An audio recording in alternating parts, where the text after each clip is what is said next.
This might be one of the craziest things that have ever happened in Genshin Impact. Now look, I think we can all agree, ever since video games were first created, glitches have simply existed. In some games, more than others, way more than others, but they've always existed in some shape or form. But while glitches are usually harmless, exploits aren't, like the one that came with Venti when the game released. And they are every developer's worst nightmare, because it means you can directly affect another person's experience. And that's exactly what happened a few short months ago with the KAVEH Destroyer of Worlds glitch. A glitch that made the co-op loving Genshin community turn extremely paranoid to the point of completely turning off co-op to not risk it. So what the hell happened? Let's look into this traumatizing glitch together. In order to truly understand how the glitch works, we have to understand how KAVEH's ability works. His main element is Dendro, and when Dendro comes in contact with Hydro, it creates Dendro cores on the battlefield. These cores explode after 5 seconds and deal damage to anyone within its radius. His elemental skill was programmed in a way that it deletes every Dendro core in its radius and makes it explode. Emphasis on deletes, okay? It was coded in a way where it deletes the item. Because of this, some very productive members of society within the Chinese servers of the game figured something out that's quite drastic, which is that if you were to go against Genshin's terms of service and use a third-party plugin, you could alternate the item ID of the Dendro cores with almost any other item in the game. Yes, anything. If you can think about it, they could probably do it. So of course, the first thing they did was invade other people's worlds and delete anything they can, of course. And before you knew it, clips such as these started appearing on Bilibili, and this is a great compilation here of all the clips. Thank you to Reaper Leaks, because I was sure as hell not going to type in Mandarin on Bilibili to find them. So let's check it out. Okay, listen, listen, that was a lot. Just the first clip. Dude, this motherfucker deleted the entire petrified tree. Like, you can't collect your artifacts rewards anymore. Like, that is insane. And of course, you know, this clip, he deletes the puzzle. So whatever chest behind that's gone now. Remember, this is permanent. He's deleting all of them. He's like, no, one isn't enough. Just say goodbye to all of them. And this doesn't just work on items. This works on bosses. He just 2-shot Child. He's about to 3-shot him now. Check this out. Haha, he teleported, tricking the Destroyer of Worlds. There we go. Oh my god, dude. Even Azza, a 3-phase boss. 3-phase. Skipped all the phases, instant death. That's insane, dude. And look at this. They can even delete the open world screenshot prompts, man. What the hell?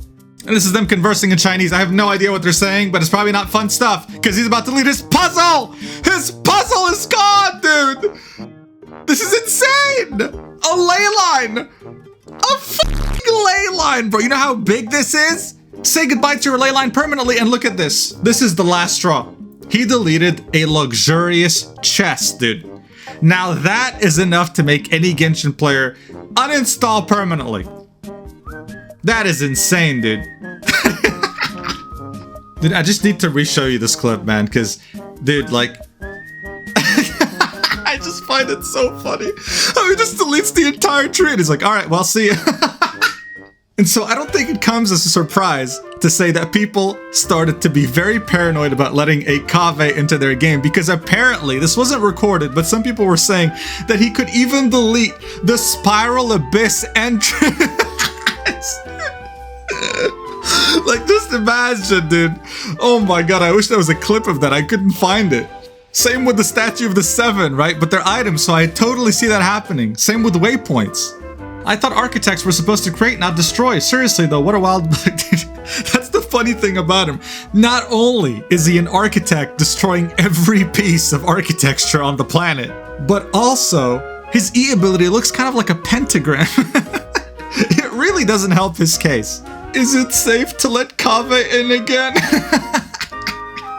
Being a KAVEH main is becoming stressful. Dude, this guy had to seek therapy because of how stressful it was to be seen as the destroyer of worlds. And so just like any Genshin controversy or issue, memes started pouring when it came to this. Before the glitch, after the glitch. Creative as ever. Listen, KAVEH was made as a character just to encourage the community to write more gay fanfic with him and his roommate Al-Haytham, okay? This was not expected. This is one of my favorites, just him deleting the entirety of Monster. This is so good, dude. I want to see that happen. And of course, the whole Destroyer of Worlds meme that came from Oppenheimer, him wearing the fedora. And there's this really cute drawing right here of the glitch itself, how he was putting everything in his briefcase, even Child trying to sneak out. So many community-made memes, videos, content was made about this, and also misinformation spread as well. You know, the whole idea of this being a glitch was misinformation to begin with. It wasn't a glitch or a bug. It was an exploit from a third-party plugin. Sure, one could argue that the glitch itself was allowing the exploit to seep through the game code, but regardless, it was definitely a hack. There were also rumors spreading that Nahida could do the same thing, and that other Dendro characters could as well. I think it was mostly just KAVEH. So immediately, as soon as HOYOVERSE caught wind of what was going on, they made this huge, lengthy post addressing the community concerns and calming down the panic once and for all before it got to a ridiculous level. They specified that this was caused by a plugin, it wasn't something directly coming from the game itself. What was very alarming here, okay, is this. If you have recently encountered a similar problem, you can report it to us via our customer service with a detailed location of the item in question. Upon verification that said problem is caused by a similar plugin, our customer service will contact you as soon as possible. Do you know what this means? This goes back to what I said in the beginning. If you log out and log back in thinking it'll help, if you uninstall, reinstall thinking it'll help, it won't. You have to contact customer service and tell them, hey, there's this thing in my world that disappeared. Can you please respawn it? It's actually insane. So one thing to note, this is something that lasted maybe a few days at most, but it made such an impact. I should delete my channel. That it incited ridiculous paranoia, misinformation, and just overall less co-op, that's for sure. It also changed the identity of a Genshin character so dramatically. You know, when you used to think KAVEH, you used to think, oh, you know, gay fanfiction. Now you think Destroyer of Worlds. So here's hoping that a bug like this does not happen again. Because even though it didn't happen to me directly, I am still severely traumatized by seeing that petrified tree just disappear. Artifact farming was terrible enough! But hey, that was enough depressing stuff to talk about. On a better note, a new band member is joining the Discord band. My Discord begged for one particular character, and you know me, I love making my community happy. So here she is, finally playing an instrument that befits her beautiful figure. Join the Discord to hear her playing. The next band member will arrive when we can reach 5,000 followers on XXX. Can we do it? There's gonna be a huge announcement as we're nearing 100,000 subs, so you don't wanna miss it. That's it from me. See you next week. Thank you for watching. Love you. Mwah.